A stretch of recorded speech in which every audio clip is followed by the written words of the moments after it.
श्री कृष्ण गोविंद हरे मुरारे, हे नाथ नारायण वासुदेव। श्री कृष्ण गोविंद हरे मुरारे, हे नाथ नारायण वासुदेव। हे नाथ नारायण वासुदेव, हे नाथ नारायण वासुदेव, हे नाथ नारायण वासुदेव, हे नाथ नारायण। नमस्कार, आप सभी का बहुत बहुत स्वागत है श्री उदासी दरबार चैनल में। आज हम इंदिरा एकादशी व्रत कथा श्रवण करेंगे। श्राद्ध पक्ष के दौरान पितरों की तृप्ति के लिए कई उपाय किए जाते हैं। 16 दिन तक चलने वाले पितृपक्ष में तर्पण व श्राद्ध कर्म आदि किए जाते हैं, जिससे पितृ प्रसन्न होते हैं और हमें आशीर्वाद देते हैं। मान्यता अनुसार इंदिरा एकादशी के दिन भगवान श्री विष्णु जी की पूजा की जाती है और व्रत रखा जाता है। इस दिन पूजा का विशेष महत्व है और इस दिन व्रत कथा सुनना परम लाभकारी होता है। इस एकादशी का व्रत करने वाले मनुष्य की 7 पीढ़ियों तक के पितरों को मोक्ष की प्राप्ति होती है। इंदिरा एकादशी का व्रत करने से मनुष्य को सुख समृद्धि की प्राप्ति होती है। साथ ही इस व्रत को करने से उसका ही नहीं अपितु उसके पितरों का भी उद्धार होता है। मान्यता है कि इस व्रत को करने से मनुष्य का परलोक सुधर जाता है और यदि उनके पितरों के कोई ऐसे कर्म रहे हो जिस कारण उन्हें मोक्ष की प्राप्ति ना हो पा रही हो तो वह भी संभव हो जाता है। इस व्रत को करने से पितरों के सभी पाप कर्म नष्ट हो जाते हैं और वे पितृलोक में पा रहे सभी कष्टों से भी मुक्त हो जाते हैं। इसलिए इस दिन व्रत और पूजन के साथ विष्णु सहस्त्र नाम का पाठ भी करना चाहिए। इससे मनुष्य को दोनों ही लोक में सुखों की प्राप्ति होती है। इस एकादशी व्रत को करने की विधि। इस एकादशी की व्रत विधि भी अन्य एकादशियों के समान ही है। यह व्रत आश्विन मास के कृष्ण पक्ष की 10वीं से ही शुरू हो जाता है। 10वीं के दिन प्रातः स्नान कर घर में पूजा पाठ करें, फिर दोपहर में नदी में स्नान करके तर्पण की विधि करें। श्राद्ध की विधि के बाद ब्राह्मणों को भोजन करवाएं एवं स्वयं भी भोजन ग्रहण करें। दूसरे दिन यानी एकादशी के दिन प्रातःकाल स्नान करें एवं पूरे दिन के निराहार रहकर व्रत करने का संकल्प करें। यदि निराहार ना हो सके तो एक समय फलाहार कर लें। फिर श्राद्ध विधि करें एवं ब्राह्मणों को फलाहार कराएं और गाय, कौवे एवं कुत्ते को आहार का हिस्सा दें। दूसरे दिन यानी द्वादशी के दिन पूजा करके ब्राह्मणों को भोजन कराएं एवं दक्षिणा देवें। फिर पूरे कुटुंब के साथ स्वयं भोजन प्रसाद ग्रहण करें। आइए अब हम एकादशी व्रत कथा श्रवण करते हैं। भगवान श्री कृष्ण की भक्ति से भाव विवल होकर युधिष्ठिर ने कहा, हे प्रभु, अब आप कृपा कर अश्विन मास के कृष्ण पक्ष की एकादशी की कथा को कहिए। इस एकादशी का क्या नाम है तथा इसका व्रत करने से कौन सा फल मिलता है? कृपा कर आप संविधान पूर्वक बतलाइए। भगवान श्री कृष्ण ने युधिष्ठिर से कहा, हे राजन, अश्विन मास के कृष्ण पक्ष की एकादशी का नाम इंदिरा है। इस एकादशी का व्रत करने से सभी पाप नष्ट हो जाते हैं और नरक में गए हुए पितरों का भी उद्धार हो जाता है। हे युधिष्ठिर, इस एकादशी की कथा के श्रवण मात्र से ही मनुष्य को अनंत फल की प्राप्ति होती है। मैं यह कथा आपको सुनाता हूँ, आप ध्यान पूर्वक श्रवण करो। सतयुग में महिष्मती नाम की नगरी में इंद्रसेन नाम का एक महाप्रतापी राजा राज्य करता था। वह पुत्र, पौत्र, धन, धान्य आदि से निरंतर परिपूर्ण रहता था। उसके शत्रु सदैव उससे सदा भयभीत रहते थे। एक दिन राजा अपनी राज्य सभा में सुखपूर्वक बैठा हुआ था कि उसी समय श्री महर्षि नारद जी आकाश मार्ग से होते हुए वहां पर उतर आए।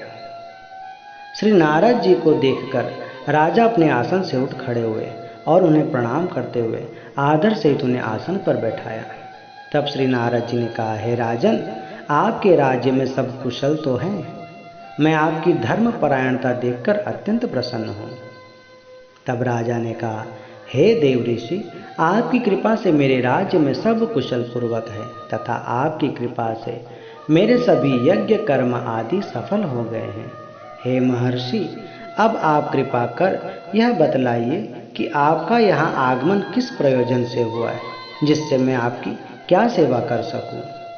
तब श्री नारद जी ने कहा, हे राजन, मुझे एक महान विस्मय हो रहा है कि एक बार जब मैं ब्रह्मलोक से यमलोक को गया था, वहाँ श्रद्धापूर्वक यमराज से पूजित होकर मैंने धर्मशील और सत्यवान धर्मराज की प्रशंसा की। तब मैंने यमराज की सभा में आपके पिता को बैठे हुए देखा। आपके पिता महान ज्ञानी, दानी तथा परम धर्मात्मा थे, परंतु एकादशी के व्रत के बिगड़ जाने के कारण वे यमलोक को गए हैं। आपके पिता ने आपके लिए एक संदेश भेजा है। तब राजा को बड़ा आश्चर्य हुआ और उत्सुकतावश उन्होंने पूछा, क्या संदेश है महाराज? आप कृपा करके यथाशीघ्र मुझसे कहिए।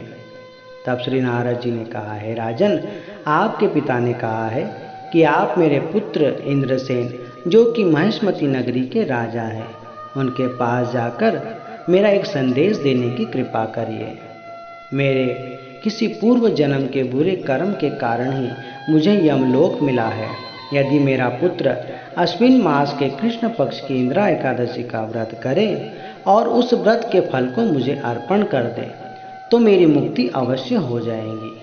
मैं भी इस यमलोक से छूटकर स्वर्गलोक में वास करूंगा। राजा इंद्रसेन को अपने पिता के यमलोक में पड़े होने की बात सुनकर बड़ा दुख हुआ और उन्होंने श्री नारद जी से कहा, हे नारद जी, यह तो बड़े दुख का समाचार है कि मेरे पिताजी अब भी यमलोक में पड़े हैं। मैं उनकी मुक्ति का उपाय अवश्य करूंगा। अब आप मुझे इंदिरा एकादशी का व्रत का विधि विधान बताने की कृपा करिए।